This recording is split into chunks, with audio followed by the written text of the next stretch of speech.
د عرب امارات د ویزې د لپاره نوي شرطونه چې دي هغه لګېدلي دي. کم کسان چې د عرب امارات د ویزې شوقیان نو هغه چې اوس ځي نو هغه به نوي شرطونه چې دي دا فالو کوي.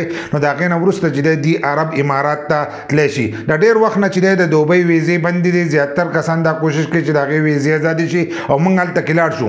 خو اوس هغو په دې کې نوي شرطونه چې دي دا یې ښودي دي. که هغه شرطونه تاسو فالو کړل نو د هغې نه وروسته چې دی تاسو عرب امارات ته چې دی تللی شئ. که دغه شرطونه تاسو نه فالو کړي نو تاسو بیا چې دی هلته نشئ تللی. یو خو د هغې ویزې په $69 باندې کړې ده، لکه یو کم په $80 باندې چې دی د هغې ویزه به تاسو ته میلاویږي. ډالر چې خیږي د هغې سره به دا ویزې ریټ چې دی دا به ورخیږي. دغه شانتې په یو کم $80 باندې ویزه ده.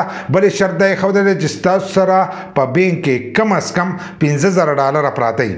$50,000 چې دي دا ستاسو سره پراته وي نو تاسو بیا دغه ته تللی شئ عربي امارات ته. که دغه ستاسو سره نه وي نو تاسو نشئ تللی. او دا د هغه ویزو دپاره دي لکه د ویزټ ویزو، د فیملی، د کاروبار د دغه خلکو لپاره چې دی دغه ویزې دي.